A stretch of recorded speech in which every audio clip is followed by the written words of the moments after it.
Hello students, good morning all of you. So आज हम लोग देखने वाले हैं क्लास 12 का स्टैटिस्टिक्स पार्ट 2 का chapter number 3 normal distribution. Student, last lecture के अंदर मैंने आपको सेक्शन बी के अंदर कुछ शॉर्ट सम का एक्सप्लेनेशन दिया था। उसके अंदर मैंने आपको दो प्रॉपर्टी भी बोली थी जो मोस्ट टाइम पे इंपॉर्टेंट क्वेश्चन है एग्जाम के पॉइंट ऑफ व्यू से। First one is a property of normal distribution and second is a property of standard normal distribution, जिसके ऊपर से हम लोगों ने बहुत सारे सम किए थे। तो आज मैं स्टार्ट करने जा रहा हूँ सेक्शन सी। उसके कुछ 3 to 4 सम है जो अगेन इंपॉर्टेंट सम है 3 मार्क्स के लिए, उसका आपको एक्सप्लेनेशन देने जा रहा हूँ। तो चलिए स्टार्ट करता हूँ मैं क्वेश्चन सेक्शन सी के अंदर क्वेश्चन नंबर 8 से। क्वेश्चन के अंदर आपको फर्स्ट क्वार्टाइल दिया हुआ है, यानी Q1 आपका 10 है और Q3 आपका 30 दिया हुआ है। आपने क्या करा हुआ है, आपको उसके अंदर क्या करना है, मीन डेविएशन फाइंड आउट करना है। तो पहले मैंने क्या करा, क्वार्टाइल डेविएशन फाइंड आउट करा हुआ है Q3 माइनस Q1 अपॉन 2 से।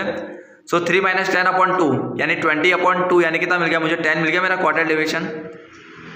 अब क्वार्टाइल डेविएशन का फॉर्मूला होता है आपका 2/3 सिग्मा होता है, जिससे मुझे क्या हो जाएगा, सिग्मा की वैल्यू मिल जाएगी।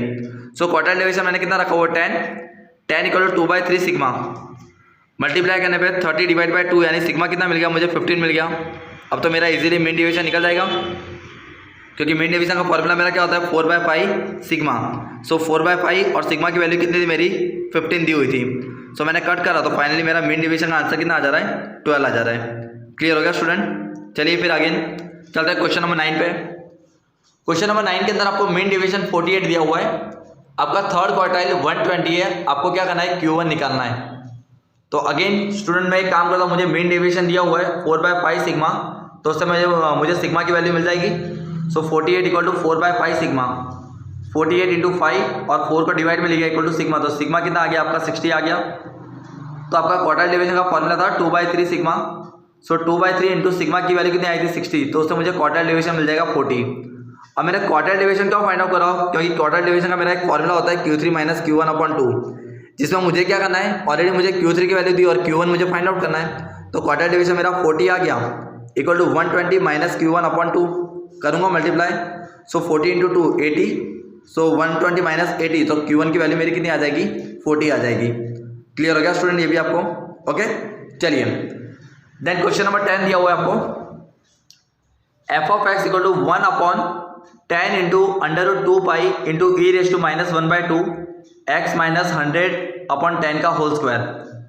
स्टूडेंट आपको ये कौन सा वाला फॉर्मूला दिख रहा है, प्रोबेबिलिटी डेंसिटी फंक्शन। इस तरह का एक फंक्शन का मैंने आपको फॉर्मूला फर्स्ट लेक्चर में बताया था। उस फॉर्मूला में हम लोग लिखते थे 1/सिग्मा इंटू अंडर रूट 2 पाई, यानी यहाँ पे सिग्मा आता, तो ये सिग्मा की वैल्यू बोल सकता हूँ मैं। तो सिग्मा मुझे कितना दिया हुआ है, 10 दिया हुआ है। और यहाँ पे हम लोग लिखते थे x माइनस म्यू, तो म्यू मुझे कितना दिया हुआ है, 100 दिया हुआ है। क्लियर हो गया। अब मुझे क्या करना है, 68.26% की लिमिट फाइंड आउट करनी है।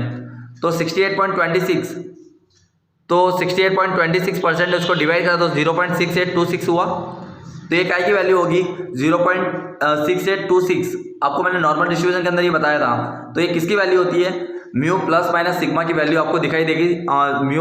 म्यू प्लस माइनस सिग्मा के अंदर आपको 0.6826 दिखाई देगा।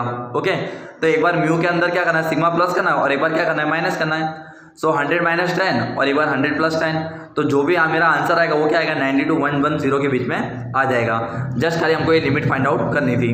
क्लियर हो गया स्टूडेंट। चलिए फिर चलता हूँ मैं आगे नेक्स्ट वन। अब हमारा सेक्शन डी के अंदर अब यहाँ से हमारा important actually normal distribution chapter start हो रहा है प्रॉपर वे में। उसी के अंदर आपको सेक्शन डी के अंदर क्वेश्चन नंबर 4 दिया हुआ है, जिसके अंदर आपका म्यू है 50, आपको वेरियंस दिया हुआ है 9, तो आपको स्टैंडर्ड डेविएशन निकालना होगा उसका 3। अब मुझे उसके अंदर दो कंडीशन दी है। सर फर्स्ट कंडीशन मेरी क्या है, x लाइज बिटवीन 50 एंड 53। तो ऑलवेज आपको सम के अंदर ये फॉर्मेट होता है, नॉर्मल डिस्ट्रीब्यूशन को इस फॉर्म में लिखा जाता है। यहाँ पे लिस्ट वैल्यू बीच में x आएगा और यहाँ पे हाईएस्ट वैल्यू आपको 50 और 53 के बीच में लाना है। तो 50 less than equal to x less than equal to 53। अब रखिए आप Z1 का फॉर्मूला, Z का फॉर्मूला हमारा x minus mu upon sigma, मैंने आपको बताया हुआ नॉर्मल डिस्ट्रीब्यूशन का फॉर्मूला। पर यहाँ पे मैंने Z1 Z2 क्यों लिखा हुआ है, क्योंकि x की वैल्यू 2 दी हुई है मुझे। तो x1 कितना है, पहले 50 रखूंगा, म्यू मुझे 50 दिया है अपॉन सिग्मा मेरा 3 है। सो 0 डिवाइड बाई 3 यानी कितना आ जाएगा आपका 0 आंसर आ गया। इसे आप Z2 निकाल दीजिए, उसमें x2 कितना रखूंगा, 53 minus 50 upon 3, so 3 divide by 3 equal कितना आ गया, 1 आ गया। अब आपको क्या करना है, आपका बेल शेप बनाना है। तो बेल शेप के अंदर ऑलवेज यहाँ पे 0 आएगा, क्योंकि 0 यानी क्या, नथिंग, कुछ भी वैल्यू नहीं, यानी यहाँ पे क्या हो गया, बैलेंस हो गया। और जो प्लस में आया वो 1 यहाँ पे आ जाएगा। तो मुझे क्या करना है, इन दोनों के बीच का एरिया फाइंड आउट करना है, इसलिए मैंने वहाँ पे लाइनिंग करी हुई है। अब आपको क्या करना है, जेड टेबल के अंदर 0 की वैल्यू चेक करनी है। तो 0 की वैल्यू तो आप जेड टेबल में देखो तो 0 ही आएगा, आपको बुक के पीछे दिया होगा जेड टेबल, उसमें देखना है। और 1 के पीछे कुछ लिखा नहीं, तो 1 की वैल्यू आप किस में देखोगे, 0 में। तो 1 की वैल्यू आप जब 0 में देखोगे तो आपको 1 की वैल्यू कितनी दिखाई देगी, 0.3413, इस तरह की वैल्यू आपको जेड टेबल के अंदर दिखाई देगी। सो आपको 1.0 के अंदर जब देखोगे तो वैल्यू क्या दिखाई दे रही है, 0.3413। तो आपका 50 और 53 के बीच का जो भी आंसर आ रहा है वो क्या आएगा, 50 का आंसर तो 0 आ गया, सो 0 + 0.3413, आंसर आपका क्या आ जाएगा, 0.3413 आ जाएगा। क्लियर हो गया स्टूडेंट ये भी।